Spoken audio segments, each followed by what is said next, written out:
to Business Class. Happy Monday. If you are a loyal listener on a Monday, maybe you listen on a Wednesday, who knows? So today I want to go a bit into the biggest mistakes that I've made as a business owner, and sort of similar to the episode that I did of things that I wish I'd known earlier, but just mistakes that I really wish I hadn't have made and the lessons that I've learned from them, so that hopefully you don't make the same mistakes. I think that it's really important that people speak about this, because I think a lot of the time you don't want to give into the mistakes that you've made. You want to make out that you're doing everything right, where in reality, when you are a new business owner and you're a business owner that is a baby, you are making mistakes all the time. And I think rather than letting it be something that you're ashamed of or embarrassed of, that you should actually be applauding yourself for it, because you're learning even faster. So takeoffs this week is that we've been trying to get more team bonding days booked in as a company. And we've had our first 2 now, and they've been amazing. And I love doing them, and I wish I'd done that sooner. So the first one we did was race car driving, and it was an experience. And I basically just wanted something to get us out the office, to bond as a team, celebrate successes, sort of just have some time out of the office. And I think it's really nice as well, because you are looking forward to something together as a team. So I think if you have got a team, that is definitely something I'd recommend doing. It doesn't even have to be expensive. It can literally just be like you're all going out for a team walk, or you're all going to grab some lunch together. Like, it doesn't need to cost like hundreds and hundreds of pounds. I think people just really appreciate it. And I think whether you've got a team or not, like say if you're just a solo queen who hasn't got a team, it's really important to take something once a month for yourself, whether you're going to the spa, whether you book a day off, whether you're going out for a meal with someone just to like celebrate, to reflect a little bit. It's something that I'm trying to do more of. So that has made me really happy. I'd say departure, maybe TMI, is that I'm really trying to come off of my anxiety medication at the minute. So I'm currently on sertraline, and I've been like going back and forth for maybe like a year trying to come off of it. And I would say it's really hard to do. If you've ever taken sertraline before, the withdrawals are another level. And I have been just going through halving it. So I'm on half at the minute, then I want to do a quarter. But there are some days where I will revert back to the full amount, because I'm like, I'm really anxious and I need it. So I would say that's a bit of a departure, because I have just seen it as like a challenge where I'm like, I want to come off them. I do actually feel ready to come off them despite having anxious days, but it is really hard to do. I've been trying to like take other things to sort of be hand in hand with the sertraline. So like ashwagandha, it's like a calming mushroom. That's illegal. It is a legal mushroom, by the way, not an illegal one. So yeah, I've just been trying to get that out of my system, because whilst it's been super helpful, I think that it's just been almost like a plaster over problems in my body. So I want to rip the plaster off, address any maybe new anxieties that will come up. But it served me quite well. I think I've been on it now for, 4 years, maybe less. So that is me this week. Let's jump right into today's episode, which is mistakes I have made as a business owner. So, mistakes I've made that I've jotted down. I've got a few that are big mistakes, a few that are little ones. But I feel like probably one of the biggest mistakes that I made at the start was assuming, so when you get a team on board, or whether you get one freelancer, or maybe it's one team member, assuming that people know things is like one of the biggest mistakes that I made. And I think that whenever you have anyone join your team, because you are in the business day in, day out, you just think, oh, if someone joins, then they're going to pretty much just know what I know. And obviously you take time and you sit down with them and teach them different things, which is great. But I do think that a massive mistake I made was just not giving enough time to new people that joined the company, because I was just like, I'm so busy, I just need them to crack on. And when I say like assuming people know things, I actually mean diving a bit deeper than that. So say, for example, if you start a job and it says you have to start at 9 a.m., like go further deeper into that. Don't just say we start at 9 a.m. If you want them to be there for 9 a.m. or you want them to start at 9 a.m., go into that, because people will only sort of react or, I don't know, act out in a certain way if the expectations have not been set for them. So say if like a team member starts at 9:05, and even though it's really minor, you might be like, I wanted you to start at 9. It's up to you to set the expectations and say, you know, I know we say we start at 9, but you need to be at your desk with your laptop out ready at 9. And what I've learned is when we get new team on board now or new clients on board, to set out every expectation at the start is like a game changer, and it helps you to avoid so many awkward like questions and conversations. So for me, that was a big mistake I made as a team leader. And I learned how to be a team leader every day. But I think that was like one of the most helpful things that I learned, was just when someone starts, lay out absolutely everything with them so that you're almost answering too many questions so that there's nothing that they can misconstrued, and it saves awkward conversations down the line. So next thing I've got here is the investment side of business. So when I first started out, a massive mistake I made was literally, I just had one bank account. It was like my personal bank account. Obviously, I was like paying taxes and things like that, but it was just all sort of one in there. And then when I needed to pay a tax bill, I'd just take it out of there. I feel like I've learned so much about investments and money and finances the past year that I should probably do a whole episode on it. But I basically just learned to have different bank accounts for different things, all as business bank accounts, not personal. So I've got like my VAT bank account, my tax, my PAYE. What else do I have? Then, of course, I've got like my personal bank account. So when I do get paid, when I pay myself personally, I have that in there. But I've just tried to be smart as well with investment. So I got a great app a few months ago. I think it was called Moneybox. And it's basically where it will just round up everything that you buy each week. So say if you buy something that's, I don't know, 48p, it will round it up to 50p and put 2p away in that little extra bank account. And it sounds so minor, but honestly, it is just such a good way to build up extra money. So I feel like now as a business owner, you should have loads of different pots of cash for loads of different reasons. So, you know, even if there's like a shit hits the fan cash point, like, you know, if things are going really wrong, you've got that cash there. So I feel like I wish I'd done that a lot sooner. It would have saved me a lot of money. It would have made me feel a lot more secure. Because when I was first making money, like, you just spend it. You don't really think about like the longer term vision. So I feel like now we've got enough saved where if we didn't make any money for the next couple of months, like, people's salaries are paid and it feels, you know, a bit more comfortable and not like you're stressed all the time. The next thing I would say, would I say it's a mistake? I don't know. I think with all these things you learn from them, is working with friends. And there's been instances where I've worked with friends. And when I say that, I mean, I might have just like actually gone and worked with them, like had a little laptop date and worked in a coffee shop. And then there's actually working with friends where it's maybe starting a business or starting a project. And I think this topic is very much based on you as a person, based on the friend itself. But I think for me at a time, I would call it a mistake because it's something I went into way too early. And I think that ultimately it damaged the friendship. And I think that now if I was to ever be in a position where I wanted to work with a friend, I would really think about, like, is it worth losing that friend over if it doesn't go well? And also think about what that friend is, like who that friend is, because when it's someone that you've known your whole life, they're like family to you, it's a lot easier because you can have those difficult conversations. But when it's someone who maybe you've only known for a couple months, it probably is not the best idea to go into business with them. And it's not to say it doesn't work. I know a lot of people that are like, they own a business together as friends and it works great because they know each other really well.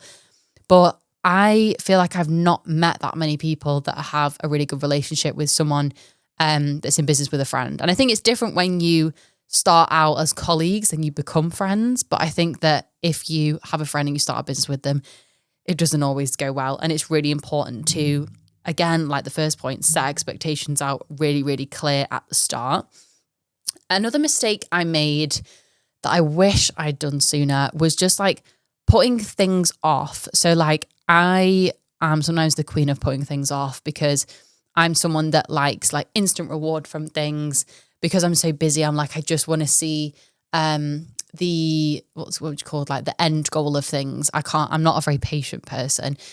So I would say there's so many things that I put off for ages that I could have just done a lot sooner. So I put off like running ads or sorting out our SEO for our website, because I was like, these are all like boring tasks that I don't care about. And even just like knowledgeable things, like for example, sorting out the HR for your team, or even really small things that I've learned about recently, like when you have a team, you have to have like first aid training, like things like that, that you can get in a lot of trouble for not having. So I think a massive mistake I made was just thinking, oh, I'll just get to it later. I'll just get someone else to do it. But that time just never comes. And best piece of advice I could give to someone that is maybe a newer business or just starting out with team maybe is to hire someone for maybe like a day or a couple hours to just come into your business and look at everything from like the legal sides to like the operations, and even a massive one, the security. Like it's so easy for your business to get hacked, for someone to get into your business, to your emails, to your social media. Like we've got that sorted now, but it wasn't till recently till I was like, okay, like I am one of those people that has the same password for everything, and that needs to change because it's so easy to get into. So I wish I'd done that a lot sooner and had someone come in and literally just put our business under a magnifying glass and told me what I was doing wrong. And yes, that sounds overwhelming because you're probably going to be left with a massive to-do list, but it doesn't need to be you that does it all. Like if you can get someone else that knows more about it, invest in it at the start, even if you are at the start of your journey and you're like, I can't really afford to pay someone to do it, it's going to cost you a lot more money down the line. Really similarly to that, one massive thing I've been learning, even at the minute, is just like the legal side of business, like copywriting, trademarking. I just didn't know a thing about it. Even I'd say 3 months ago, I just didn't know a thing about it. I hadn't like trademarked even my own company's name I think it only was successful like last month, and I've had my business for a good couple of years now. Like it's so important not to overlook those things. And again, it's just like so worth investing in someone to just tell you about all this stuff, because I know a couple of people that have got into trouble with trademarking, and it can cost you thousands and thousands and thousands and thousands of pounds that you don't want to get into.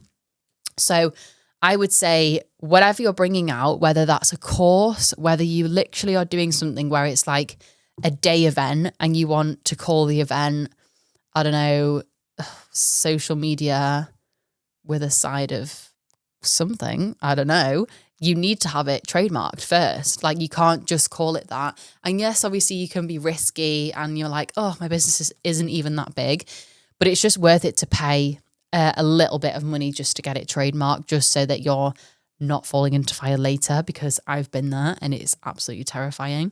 I'd say another massive mistake that I made at the start was like trying to have my finger in too many pies. Like I think whenever you get into business and you learn about it, that you want to start a million businesses and you're like, yeah, that sounds easy, I can start that. And I don't know if I ever spoke about this on the podcast before, but I think it was like 2 years ago, I was like, do you know what? I'm going to start a clothing brand, because I discovered print on demand and I was like, this is so easy. Why isn't everyone doing this? So I like made the logo. I did like the brand design. I was learning loads about it, like set up the website. I think I got like the first samples for bits and bobs.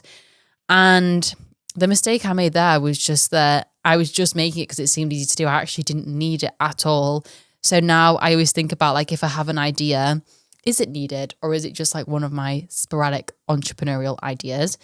I would say another big mistake I made, especially when I was like at the start of my hiring process, I've spoken a little bit about this before, is like only hiring people if I thought I was going to be friends with them, is something that a lot of us will deal with, especially when it's one of your first team members. You want it to be easy.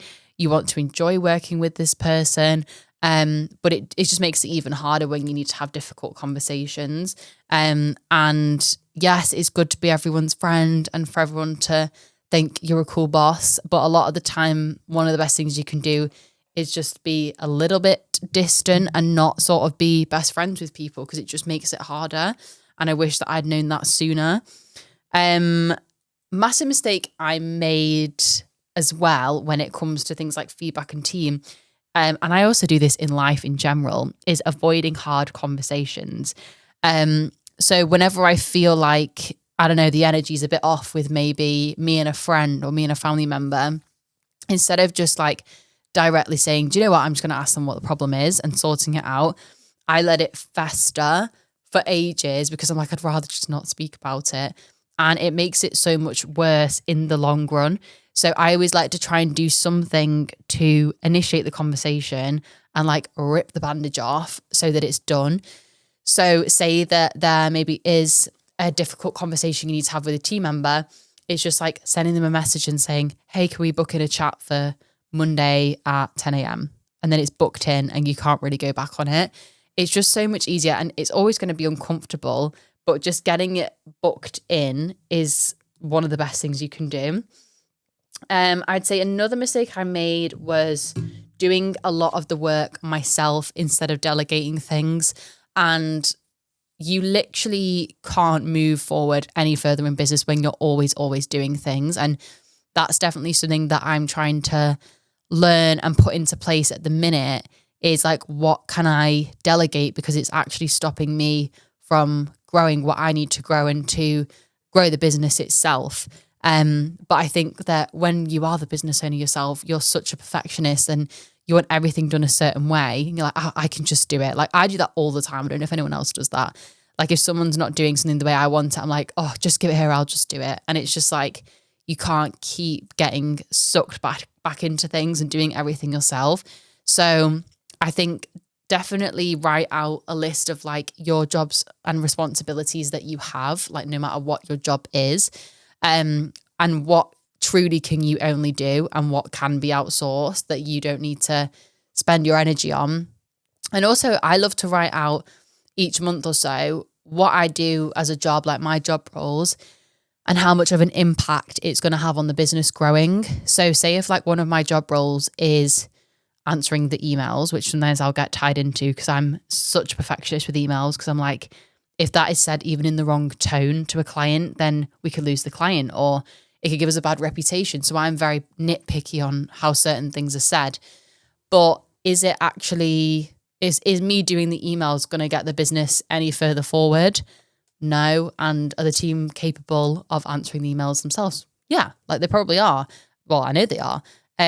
So that's like something that I've had to step back from a bit, because I would spend literally, I'd say 1 to 2 hours a day just like helping reword emails that didn't really matter that much. And now we'll just be like, should we just go on a call instead?